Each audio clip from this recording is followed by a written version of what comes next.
અમદાવાદના એક કરિયાણાની દુકાનમાંથી શંકાસ્પદ અમૂલ ઘી મળી આવ્યું છે।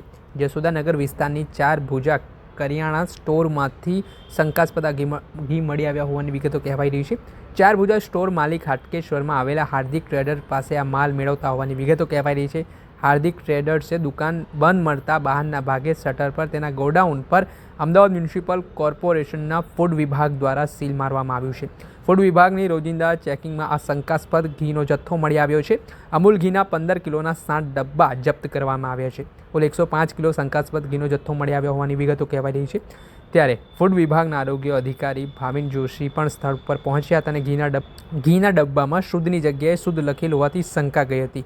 ડબ્બા પર 9 મહિનાની જગ્યાએ 1 વર્ષની વેલિડિટી હોવાથી શંકા વધારે દ્રઢ બની હતી અને આને જ લઈને ડબ્બા પર ચારે બાજુ લોગો હોવાની જગ્યાએ એક બાજુ જ લોગો હોવાથી આરોગ્ય વિભાગના અધિકારી દ્વારા ચેકિંગ કરતા સમગ્ર મામલે ભાંડફોડ થયો હતો। આ ઘટનાને લઈને શું કહી રહ્યા છે આરોગ્ય વિભાગના અધિકારી ડૉક્ટર ભાવિન જોશી તે સાંભળી લો। આગળ પકડાયેલો છે। આજે રૂટીન ચેક દરમિયાન જશોદાનગર વિસ્તારમાં 4 ભુજા પ્રોવિઝન સ્ટોરમાં અમૂલ બ્રાન્ડ નામનું ઘીના ડબ્બા હતા જે શંકાસ્પદ જણાયા હતા અને ત્યારબાદ વેપારીને પૂછપરછ કરતાં તેને હાટકેશ્વર ખાતે હાર્દિક ટ્રેડર્સ નામના ડિસ્ટ્રીબ્યુટર પાસેથી સદર ડબ્બા ખરીદી કર્યા હોવાનું કબૂલ્યું હતું। હાલ આપણે અમૂલના જે ડબ્બા છે સીઝ રાખી દીધા છે અને સેમ્પલ લઈને લેબોરેટરીમાં મોકલી દઈશું। તેમજ હાર્દિક ટ્રેડર્સના માલિકનો સંપર્ક થતો નથી અને દુકાન તેમજ ગોડાઉન બંને બંધમાં છે એટલે આપણે અત્યારે કોર્પોરેશન દ્વારા સીલ મારવામાં આવે છે।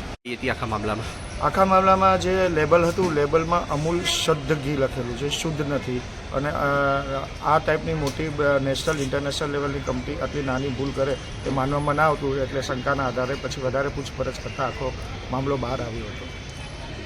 તેમના દ્વારા જે અમદાવાદના જશોદાનગર વિસ્તારના 4 ભુજા કિરાણા સ્ટોરમાંથી જે શંકાસ્પદ ઘી મળી આવ્યું હતું તે મામલામાં ઊંડાણપૂર્વક તપાસ કરતા જે મુખ્ય સેલર છે હાર્દિક ટ્રેડર્સ તે દુકાન બંધ મળ્યા હતો તે મામલે તપાસના ધમધમાટની શરૂઆત કરી છે। દર્શક મિત્રો, એન કવરેજ ન્યૂઝને આપ લાઇક કરી લો, સબસ્ક્રાઇબ કરી લો અને શેર કરવાનું ભૂલતા નહીં।